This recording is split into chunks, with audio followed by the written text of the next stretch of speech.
So hello, my name's Rob and this is Cattle Rabbit Scale Model Studios, and in this week's video, it's a big one. We're going to be taking a look at the absolutely massive Warhammer 40,000 Kill Team Hivestorm, kindly sent to me by Games Workshop so I could show it off to you guys.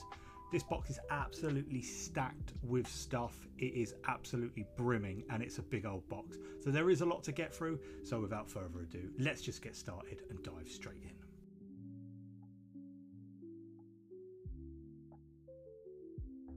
So as always, don't forget to like and subscribe if you found this useful. If you do have any questions, please do let me know in the comments below. I'm always more than happy to kind of go back through stuff and whatnot. And there will be some suggestions a little bit later, so stay tuned towards the end of the video for that. This one is going to be a little bit different because I think unboxings, and I do try and keep them as pure unboxings, are very subjective. However, in this instance, on this video, I will be offering my opinion and maybe a little bit of constructive criticism about this box.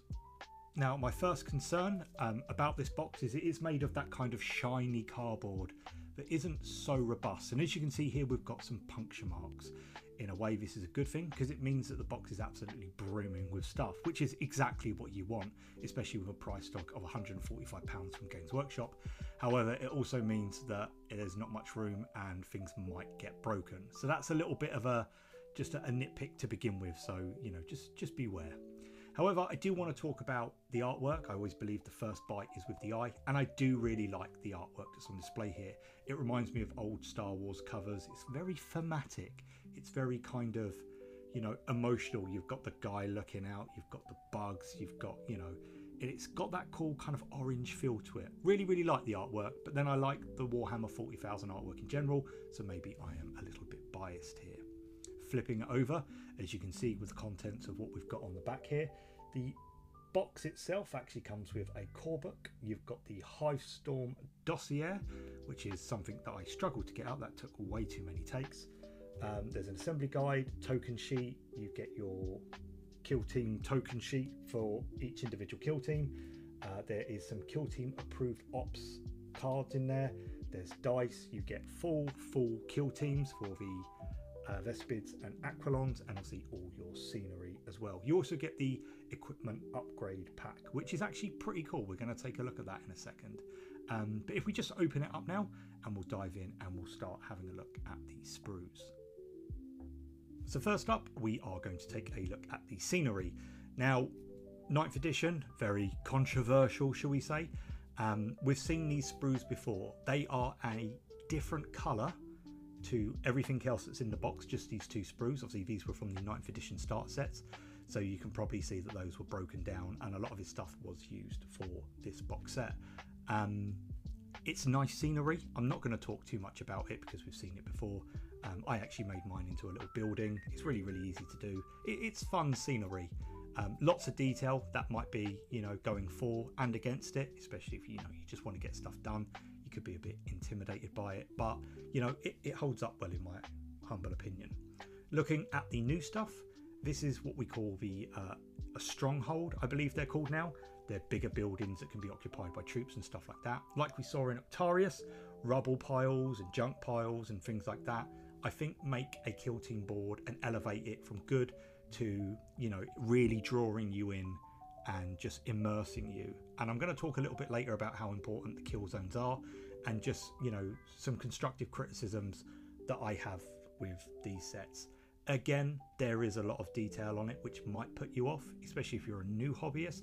However, if you're looking to really flex on scenery, this is really lovely stuff. And later in the instructions, I'll show you some great painted examples that the studio team did, which will obviously, you know, give you some good ideas.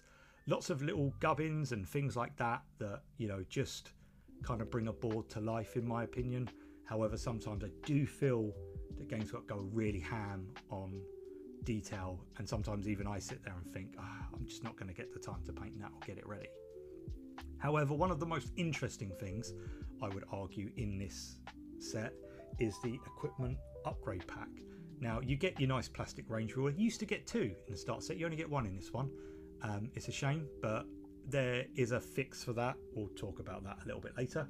You've got some little barricades, these cool smoke grenades, ladders. You've got little comm stations. barbed wire fences, you've got heavy barricades and portable ones. So there's a lot being added to this edition, and just this sprue. I think stuff like this is really interesting, and to me this is what makes, you know, a really, really good kind of, because you can just customize it and you can add to your battlefield. And having this, I like stuff like this. They get big points and thumbs up for equipment upgrade sprues. I want to see more of them in the future. Now moving on, we have our Tempestus Aquilon Kill Team. Now I don't know a lot about these guys. I would probably be as inclined to call them generic soldiers. The sprues at first glance are a little bit all over the place. On this one you've got your backpacks and some of your weapons and stuff like that, and then it's just kind of all over the shop with no discernible kind of, I guess, organization, like the arms are on one or whatever, and you know, it's a bit kind of higgledy-piggledy. And I think I don't have any affiliation with Imperial Guard or their agents and stuff like that, so this was a little bit uninspiring for me. However, the Vespids, really, really cool looking. Now there is a bit more structure to them in this one. At first glance it seems like, you know, you look and there's feet sculpted to rock, which is a bit of a shame. Not everything needs a tactical rock in my humble opinion, but there is a kind of flow to these sprues which I kind of identified a little bit more, that you've got the arms on one, you've got the torsos and back sections on another, and then you've also got on the other sprue the wings and heads. The detail on them is really cool. The only thing I will say, because it's a lot of carapaces and bent arms, you really look at what you're doing. These guys are quite small. I don't know why I expected them to be bigger. Again, I don't know about Vespids. This is a sprue with the wings and like the drone and all the heads on, as you can see up here. Nicely done. Lots of cool detail, and I would argue that these are the more interesting of the two factions. They do very much mirror the Orcs and Krieg from the first or second edition, should I say, of Kill Team. However, I do think they had a bit more charm to them, so maybe it's because I don't know about these factions, but hey ho. Now you get a lovely big envelope in there. Now you don't get a picture kind of divider. This acts as your divider. As you can see on the envelope, there's a few marks on here. It has done its job, but I don't know whether that's at the detriment of the game board that's inside. In there you kind of get this grey rubbly kill zone, just urban rubble. It's a really good quality mat. The print on it is really, really nice. It's the thicker stuff as well, so it's, you know, it's built to last, which I'm a big fan of. It folds out 4 ways, so if you wanted to just halve it and play a slightly smaller game, you could, or even quarter it, you know, if you just want to do like a couple of figures against each other. It is nice, and it's, you know, really robust. Big thumbs up for that. I like it when they don't skimp on quality. You also get all your bases, obviously they were never not going to, and then you also get a little pack of dice. Now again, I think when they just include these dice, even if it is the little cheap 10mm white ones that you get with bog standard products, everything you need to start playing is in this box. Just having the inclusion of this is, again, another win, another big thumbs up. I like it when they do stuff like this, because not everyone has their own dice. This could be someone's first foray into miniature wargaming. They've now got everything they need. I like that. Now, we then get our cool little folder that we've seen in things like Nightmare and Termination. This is a bit thicker than what we're probably used to. And if we open it up, you can see we actually get a little bit more of that artwork that we saw on the front cover. I'm personally seeing this. I would have loved to have more artwork on the front cover. Again, I think it's a cracking, you know, piece of art with the kind of head. Like I said, it just revokes old kind of Star Wars-esque movie posters, and I really like that. Now in this, you kind of get your Hivestorm dossier, you get your Corebook, you get your instructions, you get your tokens. You get 2 sheets of these, one for each faction, and then I'll just show you here. You kind of see the other ones underneath. You get your Vespids and your Aquilons, and then you get the Kill Team Approved Ops Card Pack 2024. Now I am going to point out a gripe here. This 2024, to me that is a date which is intended to expire, which means that already there is probably a plan to move forward with this. Yes, games evolve and stuff like that, but much like live service games online, this stuff doesn't work. I hate it when I now hear things like seasons and 2024. It just shows that there is a limited amount of support for what you're getting here, and that is going to end. At least when you don't put this stuff on, you just assume. It doesn't seem as bad, but it's like putting an expiration date. Considering we're in September of 2024 already, there's only 3 months of the year left. They're very nice, don't get me wrong. However, I don't like this whole kind of season. You've only got to look at Warhammer Underworlds with all this season stuff to see that it's just gone completely, you know, I don't need to say it, but that's just my personal opinion on that. That's subjective, don't get me wrong, don't be throwing hate at me, that's just how I feel about it. But then also I'm not a massive player. On the token sheet, as you can see, we've gone to numbers finally, no more stupid symbols. That's something that I'm pleased with, and you do get a little cardboard range ruler if there is an extra person playing. So when you only get one plastic one, you now get a cardboard one. The Vespid and Aquilon tokens are nice, and obviously they're suited for each kill team. So, you know, that's once again something that's also, you know, very nicely well done and thought out. The instructions themselves, now everything's laid out. You can see your sprues and what you're supposed to get. You've got a handy little base sizing guide if you're not sure or you've never done this before. It's very beginner friendly. I like that. However, I wouldn't call these sprues beginner friendly, and they're a little bit of a juxtaposition with each other and kind of contradict, you know, of how beginner friendly this is and encouraging people to be starting with this. But then the sprues are absolutely, you know, fiddly and diddly, and, you know, some of them look like they could be quite difficult. Both factions get about 4 or 5 different options before you move over to this is what you see and this is what you get. There are no options for it. Outside of maybe like a cheeky weapon swap. Moving on to the Vespids, same again. It shows you all of the type of weapons that you can load out with them. Your Shade Strain, I believe it's called, Strain Leader, sorry, do you beg your pardon, I'm trying to learn all these names. Again, there's about 4 or 5 options for you to take different things. However, they are quite interchangeable, these, although the instructions don't tell you that. And that's just from me kind of working out, spending a bit of time with the sprues. So, you know, I think with a multi-part kit, you can probably get a few different poses, but you're not going to get absolutely tons of stuff. The scenery, again, there's not much to these. They're big chunky sprues, and that's exactly what you want with scenery, in my opinion. It's stuff that's going to be used. It's not just looking pretty. You're going to have models on it. It will get knocked. It might get dropped. It might get packed away. So having big chunky bits of plastic, big long sections, really, really good, really robust. You know, it's like an old 90s TV. It's built to last. Again, the Indomitus starter set stuff, really easy. It just goes together and you slot in the second floor. And then you've got your little ruins and stuff like that. Here we can see some great paint examples where they haven't done all the trim, but they've gone around the windows and stuff like that, and they've painted that up quite nicely. I do quite like the bluey black cylinders on these, and you know, this is just, you know, how it kind of looks. I like it. It's very nice.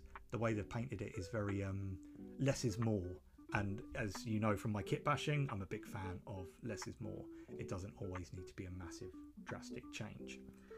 Now the Corebook, again, very nice. It's got that black orangey kind of stylized look to it that we have seen again all the way through Kill Team, through the edition that we've just had.